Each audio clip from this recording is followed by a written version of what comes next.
Bir tarafta sarayda lüks bir yaşam, diğer tarafta yoksullukla boğuşan bir halk.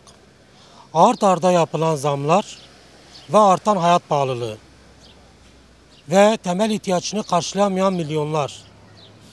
Elbette bu ağır tabloyu yaratan savaş politikaları. Sokağın Sesi'nde bu hafta ekonomik krizi, nedenlerini ve yansımalarını konuşacağız. Programımız başlıyor.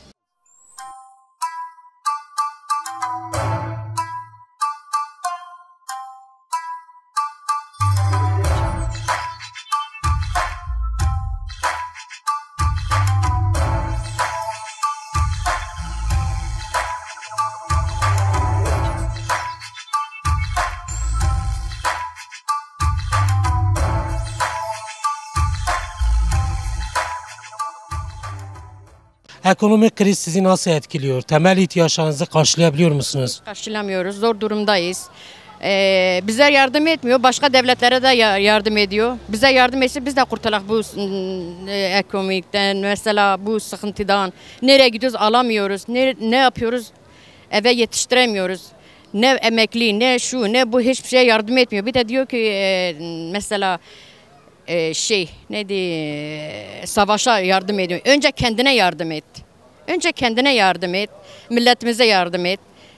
Bir sürü çoluk çocuk var, yoksulluk var, aç var, çöpten para toplayan, meyve toplayan var. Önce sen onlara yardım et, sonra savaşa para gönder. Sonra savaşa para. İşte zor durumda olduğumuz için herkes biliyor. Herkes bir savaş içindedir. Mücadele ediyor. Mücadele de yetmiyor. Ya para ya uçağa verir ya da savaşa verir. Nedir ki biz yardım ediyoruz. Keşke bu gitseydi kendimize gelirdik. Biz bunu gitmesini istiyoruz. Mutlu olmamızı istiyoruz. Çocuklarımızı karnını doyurmak istiyoruz. Hep savaşa diyor. Önce kendi karnını doyursunlar, millete doyursunlar, milleti mutlu etsinler. Sonra savaşa yardım etsinler. Başka diye bir şey diyemiyorum. Allah yardımcımız olsun. Yani ikişer maaş alan bürokratlar var ama asgari ücrete ara zam yapılmadı. Emekliye ise 2500 TL zam yapıldı. Böyle bir tablo varken diğer öte yandan da 1105 odalı bir sarayın içinde, şatafat içinde, lüks içinde yaşayan bir gerçeklik var. Bununla ilgili ne söylemek istersiniz? İşte şatafat bellidir. O kendi mutluluğuna bir domatesin kilosuna baksın, salatasının kilosuna baksın, bir soğanın kilosuna baksın. Sonra gelsin bu konuşmaları yapsın. Ama yaparsa da hep yalandır. Bundan başka bir şey diyemez ki. Biz burada kendi yağımızla kavuruyoruz. O da kendi şatapatla, sarayla bir şey bilmiyor ki. Bilseydi böyle yapmazdı. Önce kendine, yoksulluğuna, fakir fakaranına baksın. Sonra savaşı bahsetsin. Bize de yazıktır. Biz hep eziliyoruz. Hep eziliyor. Allah'ıma binlerce şükür. Ben ki ona vermemişim. Benim vicdanım rahattır. Son olarak bir çağrınız, bir mesajınız var mı? İşte bu bu cezaevindekiler bitsin. Bu savaş bitsin. O da cehennem olsun gitsin. Ben onu istemiyoruz.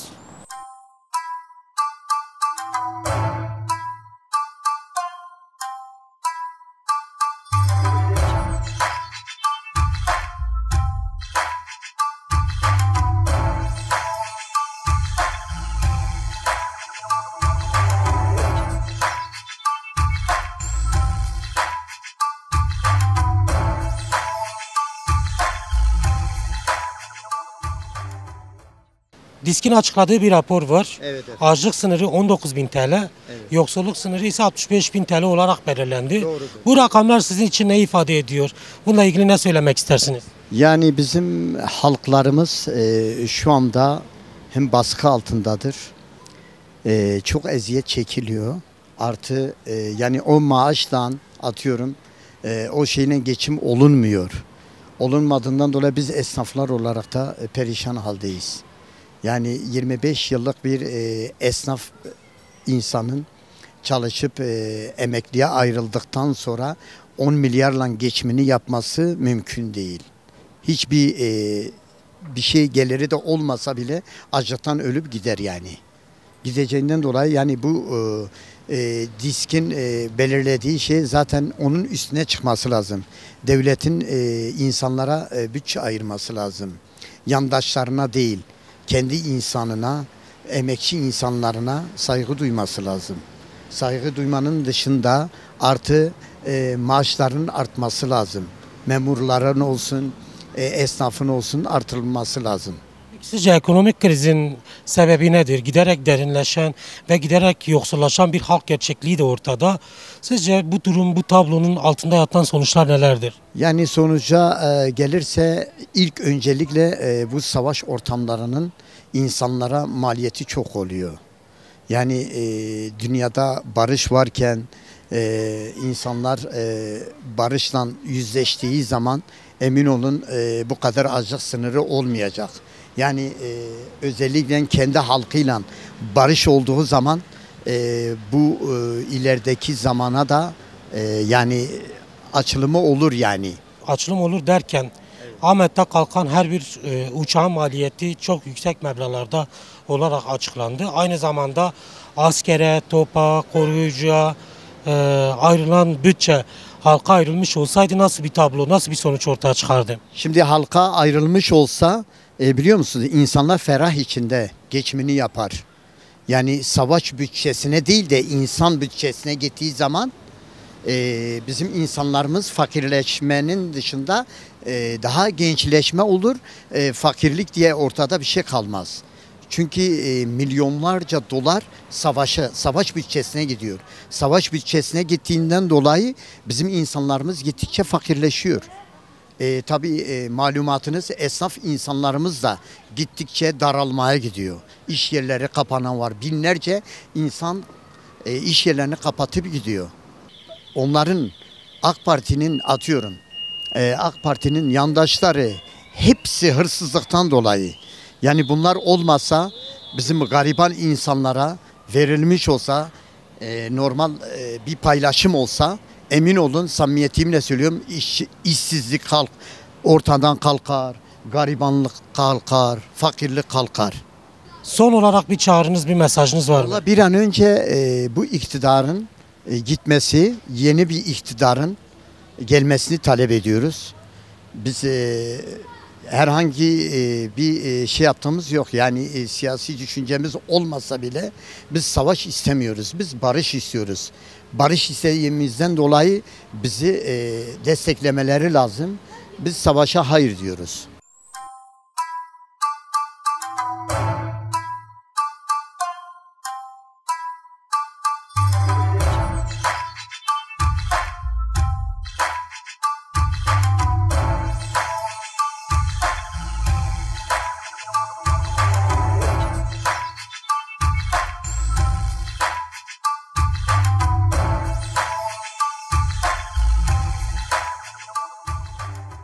Ekonomik kriz sizi nasıl etkiliyor?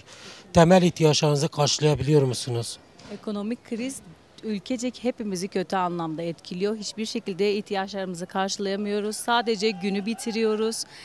Asgari ücretin bu kadar az olması, insanların asgari ücretin altında çalışması ülkecek hepimizi çok etkiledi. Ne çocuklarımıza yetişebiliyoruz. Zaten her şey lüks oldu hayatımızda. Her şey. Giyim artık lüksün üzeri oldu. Sadece pazarımızı karşılamaya çalışıyoruz. Onda her şeyi almamaya çalışıyoruz. Yani günü bitirmek amaçlı.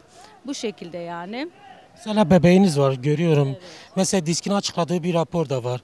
Bir bebeğin sağlıklı beslenebilmesi ve temel ihtiyaçlarını karşılayabilmesi için 3500 TL'nin üstünde bir giderinin maliyetinin olduğu söyleniyor. Siz karşılayabiliyor musunuz? Asla karşılayamıyorum. Çünkü bir mama bir bebeğe bir ayda bile gitmiyor. Bir mamanın tutarına baktığın zaman ayda 2 paket mama alman gerekiyor. Bu da ayda ne kadar paraya tekabül edebiliyor. Bunun yanında mesela bir evde bir kişinin çalışması asla yetmiyor. 2 kişi en fazla 3 kişi. Bu da dediğim gibi sadece günü bitirmek. Yani lükse bir eğlence merkezine götüremiyorsun çocuğu neden? Çünkü lüks. Bir pazara gidip istediğin şeyleri alamıyorsun çünkü lüks. Onun dışında giyim zaten dediğim gibi başta dediğim gibi çok lüks. Artık insanlar birbirlerinden giyinir oldular.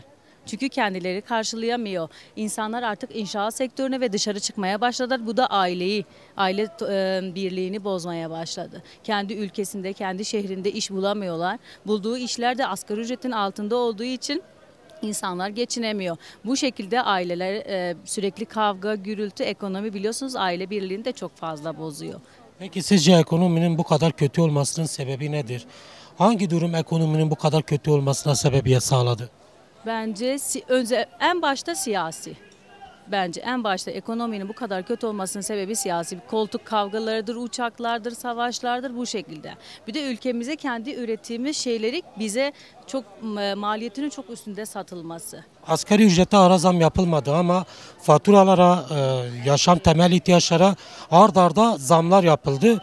Bu durum sizin için, bebeğiniz için, aileniz için ne tür zorluklar ortaya çıkardı? Ne tür zorluklar yaşıyorsunuz? Benim kendi fikrim ne onlara zam yapılsın ne şuna zam yapılsın. Çünkü orantılı ilerlemiyor zam. Asgari ücretin ara zammı kalktı ama her şeye çok fazla zam getirildi. Bu da ne oluyor? Aldığın zaten sana yetmiyordu. 2 kat borçlanmak zorunda kaldın. İnsanlar borçlanmadan hiçbir şey yapamıyorlar. Ya orantılı bir şekilde ilerlemeliydi, hem ona zam yapılıp hem buna zam yapılmalıydı ya da hiçbir şekilde zam ortaya girmemeliydi yani. Son olarak erken seçim çağrıları hakkında ne düşünüyorsunuz? Sizce erken seçim ekonominin düzelmesine yardımcı olur mu? Bence hiçbir şekilde yardımcı olmaz. Gelen de aynı şekilde yapacaktır. Erken seçimin insanlar üzerinde bir etkisi olabileceğini düşünmüyorum. Çünkü gelen sadece kendini düşünecektir. İnsanlara bir faydası olmayacaktır. Olsaydı çoğu siyasi şeyler geldi ve değişti. Bize bir faydası olmadı.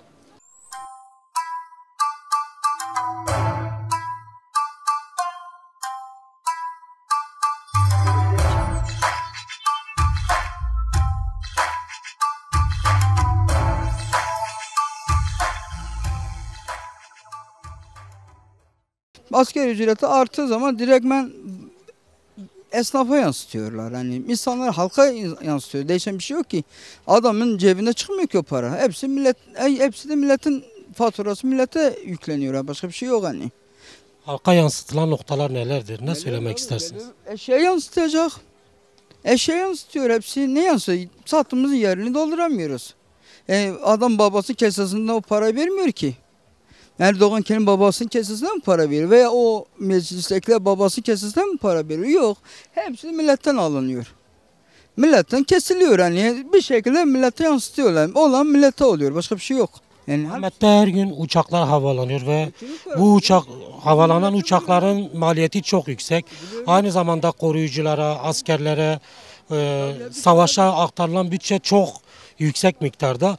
Bu savaşa yaratılan ekonomi asgari ücretliye yansıtılmış olsaydı sizce nasıl bir durum ortaya çıkardı? Daha güzel olurdu. Bu uçaklar uçmasaydı, bu insana ölmesen, bu ülke hepimize yeter ya. Her yer hepimize de bu savaşa gerek yok ki.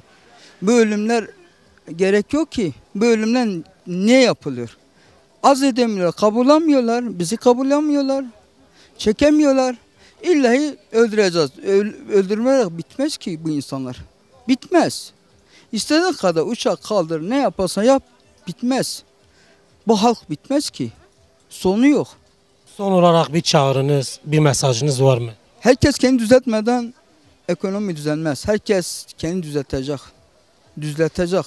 Herkes savaş da olsun, öbürü de olsun. Herkes kabullenecek. Savaş da olsa da bu halkı bitiremez. Bitirmesi mümkün değil.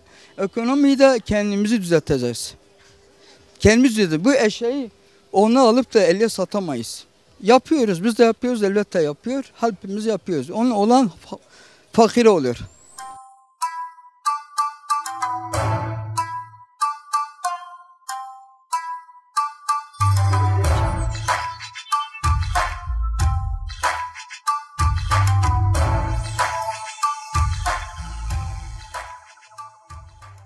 Türkiye'nin ekonomisi giderek çöküyor. Sizce bunun sebebi nedir?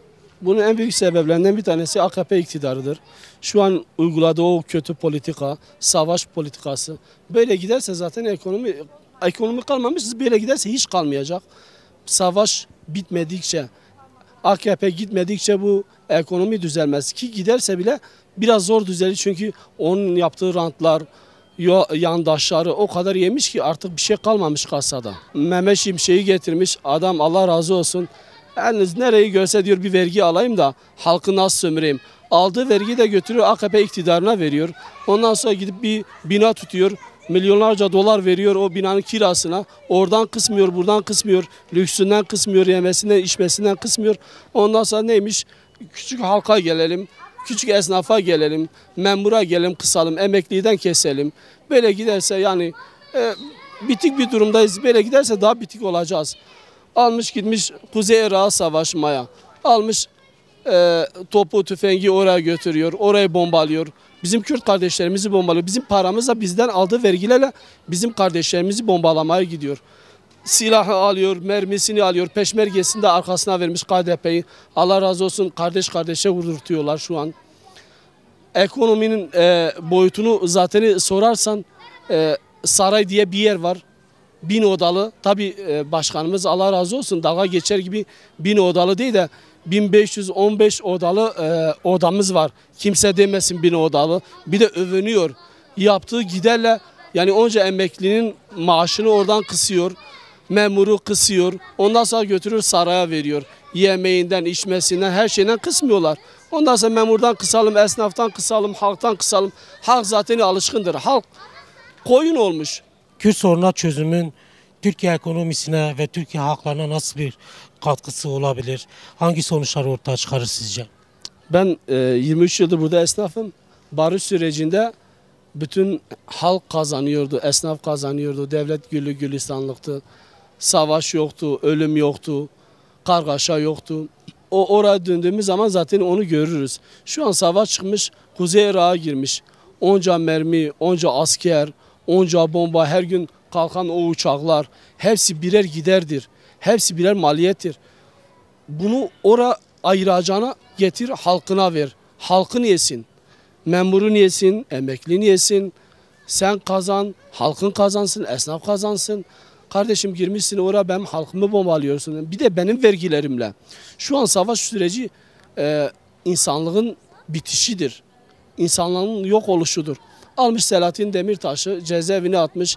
Tek çözüm şu an odur. Kardeşim çıkar otur masaya otur. Kuzey Irak'a girip bombalamasını biliyorsun. Sonra bir şey düştüğü zaman ahvah ediyorsunuz. Kardeşim ne işiniz var orada? Oraya giden parayı getirin bize verin. Kasaya girsin. Nedir o kadar vergi? Her şeyi bizden çıkarıyorsunuz. Biz savaşa karşıyız. Zaten bu ekonominin en büyük çözümü, en büyük çözümsüzlüğünü diyeyim savaştır. Savaş biterse her şey yeniden güzelleşir, her şey yeniden başlar. Hayat sizce alınan maaşa göre pahalı mı? Siz nasıl geçiminizi yapabiliyorsunuz? Temel ihtiyaçlarınızı karşılayabiliyor musunuz? Ya şimdi şöyle mesela tamam ben kendim temel ihtiyaçlarımı karşılıyorum. Benim tek temel ihtiyaçlarımı karşılamayla bu iş olmuyor. Bütün halkın karşılaması lazım. Bugün asgari ücret 17 bin lira. Buralarda ev kirası 20 bin lira, 15 bin lira. Düşün yani bir asgari ücreti ev kirasını tek ödeyemiyor. Değil yani bir ekmek olmuş 20 lira. Bununla insanlar nasıl geçiniyor onu da bilmiyoruz. Yani öyle çok şey değil ama şöyle bir şey var. Yani bu ülkenin kaynakları böyle bir nüfus daha, 2 nüfus daha besleyebilecek bir kaynakları var ama belli bir zümreye ayrıldığı için insanlarımızın %90'ı açlıkla debeleşiyor. %10'u da zevk-i sefa içindedir. Ekonomi rakamlarla değil, ekonomi üretimle başlar. Üretime şey verirsin. Biz tarım ülkesi bir ülkeyiz. Hayvancılığımız zaten bitmiş. Tarım diye bir şey kalmamış. Hepsini sağ olsunlar bitirmişler. Ondan sonra insanları kendilerine bir sadaka verip kendilerine bağlamışlar. Belli bir yani şu anda tam rakamları hatırlamıyorum ama 25 milyon insan şu anda bu sosyal hizmetlerden maaş alıyor.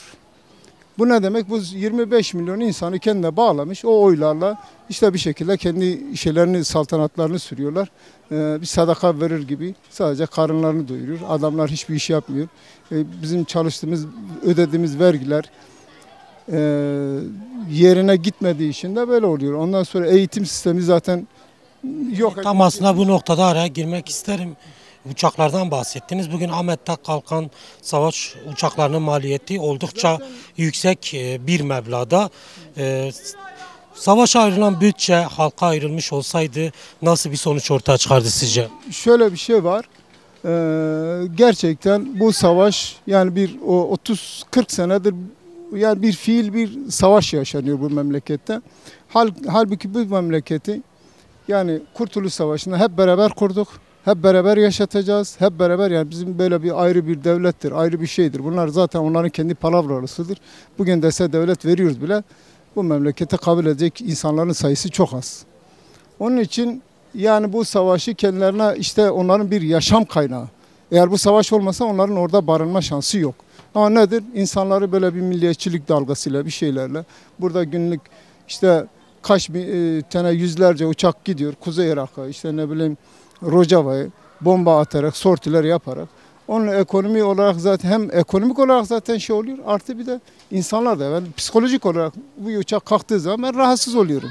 O uçak gidip oradaki o insanlar neticede hepimizin, ya benim çocuğumdur, ya teyzemin oğludur, ya halamın olur, yani bir şekilde biz bir şekilde bir kan bağıyla bağlıyız ve beraberiz. Yani insanlar orada yani gidip orada bombalamanın bir anlamı yok.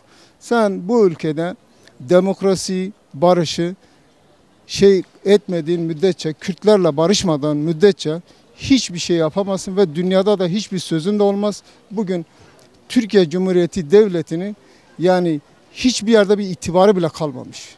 Hiçbir yerde. Ancak gider işte ne bileyim bu Afrika'nın hiç bilinmeyen yerinde o insanlarla turizm anlaşmaları yapıyor. Yok bilmem şey anlaşmaları yapıyor. Ekonomik anlaşmaları yapıyor. Ya bizim orada değil ki. Bizim hedefimiz Batı Avrupa'ya ürün satabilecek bir kapasitemiz var. Ama onu yapamıyoruz. Niye? Ekonomimiz çok kötü.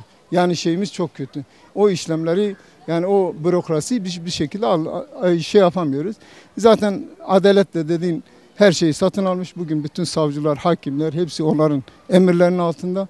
Hani dün şeyde gördüm, bir tane düşün, bir özel hareket şube müdürü gidiyor bir tane yani artık hani böyle bir fosilin elini öpüyor. Yani bu olacak bir şey midir? Yani bunun hiçbir şey var mı? Ya bunun hiçbir şeyi yok. Hiçbir yerde bir şey yok. O polis bu devletin polisidir. O polis kimsenin elini öpemez. Hiç kimsenin elini öpemez. Yani başbakanın da elini öpemez.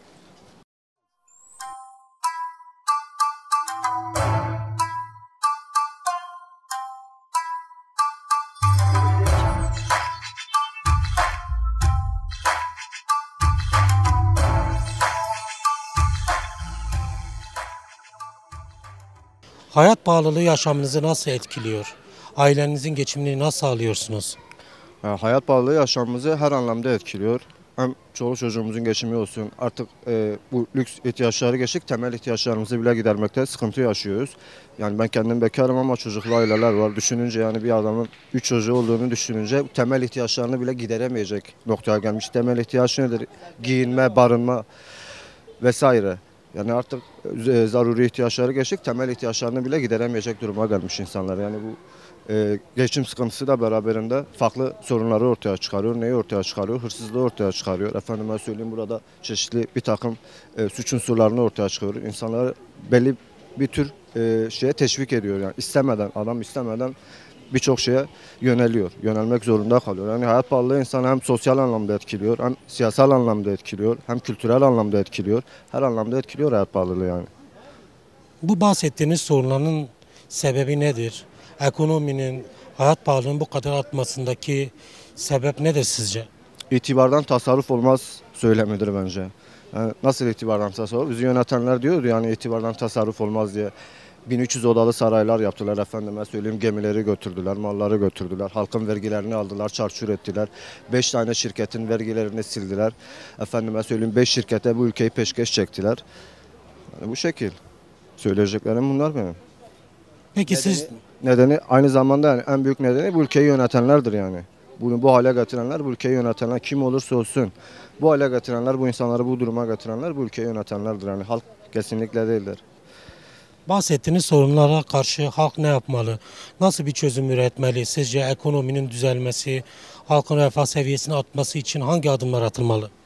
Yani öncelikle ne atılmalı? Bu halk bir tepki vermeli önce. Bir halk kendinin farkına varmalı. Kendi öz gücünün farkına varmalı. Bu halk kendi öz gücünü unutmuş durumdadır.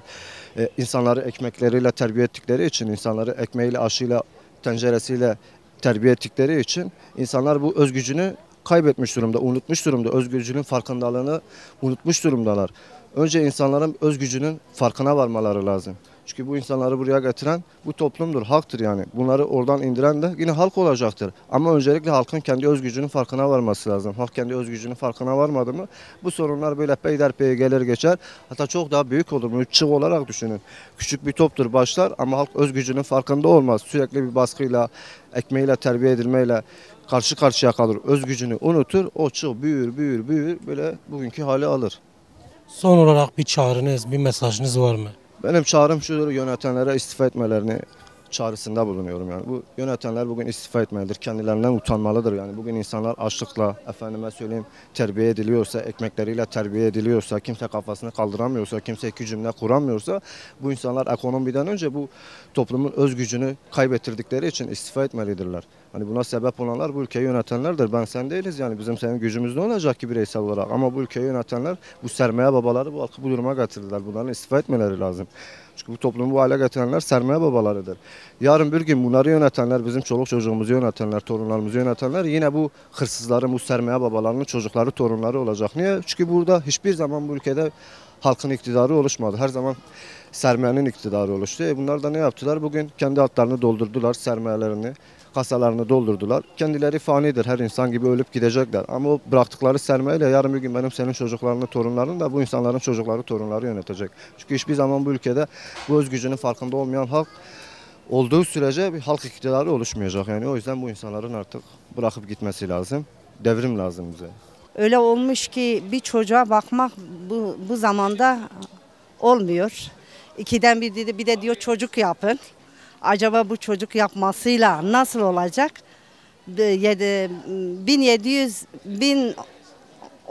17 bin lirayla neyle gör? Bugün ben 17 bin alıyorsam bir kiradayım. 10 bin lirada kira veriyorum. Orada kalıyor 7 bin, o da zaten faturalardır, şudur. Yani ekonomik sıfır. Türkiye satılmış zaten, Türkiye bırakılmamış ki. Tam da bu noktada aslında şunu sormak isterim.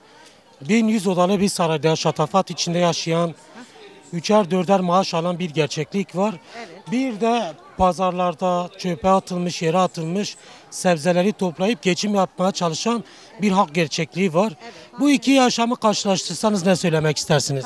Fakir zaten ölüyor, kendisi kefçe atıyor. Saraylarda benim vergilerimle, şunun bunun vergileriyle kendisi yaşıyor.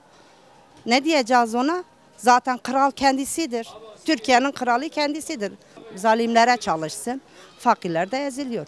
Vallahi ben şu anda 10 milyar kira veriyorum. Faturalarımla beraber, her şeyle beraber 17 milyar yakın.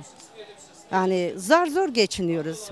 Bu sene de iş yok. Kimse iş vermiyor. Hani Bu tabloya rağmen erken seçim çağrıları var. Siz erken seçim çağrıları hakkında ne düşünüyorsunuz? İstiyorum. İnan ki istiyorum, bugün ola seçim. O zalimi indirmek için bugün ola. Savaşa ayrılan bütçe halka ayrılmış olsaydı nasıl bir sonuç ortaya çıkardı? Çok güzel bir sonuç ortaya çıkacaktı. Halk böyle perişan olmazdı. Halk ekmek alamıyor, ekmek. Yemin ederim ben o gün şeye çıkmışım, ben boş gitmişim ya, bir şey alamadım, boş gittim. Kürt sorunu bugün çözülürse, savaş ortamı ortadan kalkarsa, Türkiye ekonomisi ve Türkiye halklarına nasıl bir sonuç sağlar? Çok güzel bir sonuç sağlar. Bir de savaş kendisi yaratıyor. Kürt sorunu da kendisi yaratıyor. Bir en ufak şeyde kendisi yaratıyor bu sorunu. Yani bizi birbirine gidirmek için, Türk-Kürt'ü birbirine gidirmek için kendisi yaratıyor ki saltanlığı yükselsin. Ki aynı da öyle oluyor. Aynı öyle oluyor yani. Bizim seçmen bugün kayyum getirdi Hakkari'ye. Niye getirdi? Senin seçim kurulu bunu kabul etmeydi. Son olarak bir çağrınız, bir mesajınız var mı? Son olarak seçim erken, özellikle şeye sesleniyorum, CHP'ye baskı yapsın, onların kölesi olmasın. Gene bakıyorum kandırmak oluyor, Özgür Özel. Bakıyorum onu yumuşatıyor, seçime gitsin. Son çarem seçim, erken seçim olsun.